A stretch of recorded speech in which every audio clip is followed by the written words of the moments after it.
Ano man ang iyong trabaho o industriya, malamang na nakipag-negotiate ka na sa ilang pagkakataon. Halimbawa, baka humingi ka ng taas na sahod, nagmungkahi ng dagdag na budget para sa isang proyekto, o kaya'y bumili at nagbenta ng ari-arian. Ang mga ganitong uri ng negosasyon ay bahagi ng araw-araw na buhay ng maraming tao sa kanilang mga trabaho o negosyo. Kung nais mong maging mas kumpiyansa sa iyong kakayahang makipagkasunduan at magtagumpay sa iyong karera, may mga ilang kasanayan na kailangan mong matutunan at sanayin. Isa sa pinakamahalagang kasanayan sa pakikipagnegosasyon ay ang mabisang komunikasyon. Kung mahusay kang makipag-ugnayan sa iba, mas madali mong maiparating ang iyong mga nais at mas malaki ang tsansa mong makuha ang mga ito. Ang pakikipagnegosasyon ay hindi laging tungkol sa pagkakaroon ng lahat ng gusto mo, kundi tungkol sa pagtutulungan at paghahanap ng mga solusyon na kapakipakinabang para sa lahat ng kasangkot. Dito papasok ang konsepto ng give and take. Dapat malinaw mong ipahayag ang iyong posisyon at sabay na pakinggan ang mga ideya at pangangailangan ng iba. Kung hindi malinaw ang iyong komunikasyon, maaari mong ma-miss ang mga mahahalagang detalye na makakatulong sa iyo sa pag-abot ng iyong mga layunin.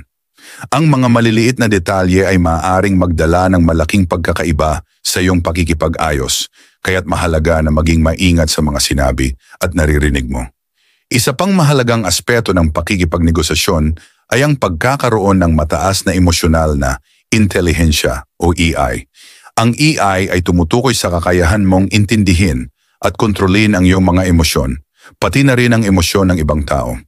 Sa pamamagitan ng emotional intelligence, mas madali mong mauunawaan ang mga hindi direktang mensahe o ibig sabihin ng mga tao, hindi lamang ang kanilang mga salita. Halimbawa, kapag nararamdaman mong may kausap ka na nagiging tense o stressed, maaaring magbago ang iyong approach at mapansin ang mga hindi sinasabi ng tao. Bukod dito, ang mataas na EI ay tumutulong sa iyo na makontrol ang iyong emosyon at gamitin ito sa iyong advantage. Halimbawa, imbis na itago o supilin ang nararamdaman mong kaba o pag-aalala, maaari mong gawing inspirasyon ang mga ito at gamitin ang mga ito upang maging mas excited at motivated sa sitwasyon. Isa pa sa mga mahahalagang bahagi ng pakikipagnegosasyon ay ang paglikha ng halaga o value creation. Ang paggawa ng value ay nakakatulong upang matulungan ang bawat partido na makuha ang mga bagay na mahalaga sa kanila. Kaya't natutulungan ang bawat isa na makapag-usap at makahanap ng solusyon sa mga matitigas na usapan. Halimbawa, kung isipin mong ang pakikipag-ayos ay parang isang pie, karaniwan ay ang bawat partido ay nagnanais makuha ang pinakamalaking bahagi. Kaya't ang pakikipag-ayos ay maaaring maging isang win-lose na sitwasyon kung saan ang isa ay umuuwi ng mas maliit na bahagi ng pie. Pero sa halip na mag-focus lamang sa pagpapalaki ng iyong bahagi, mas makabubuti na palakihin ang buong pie.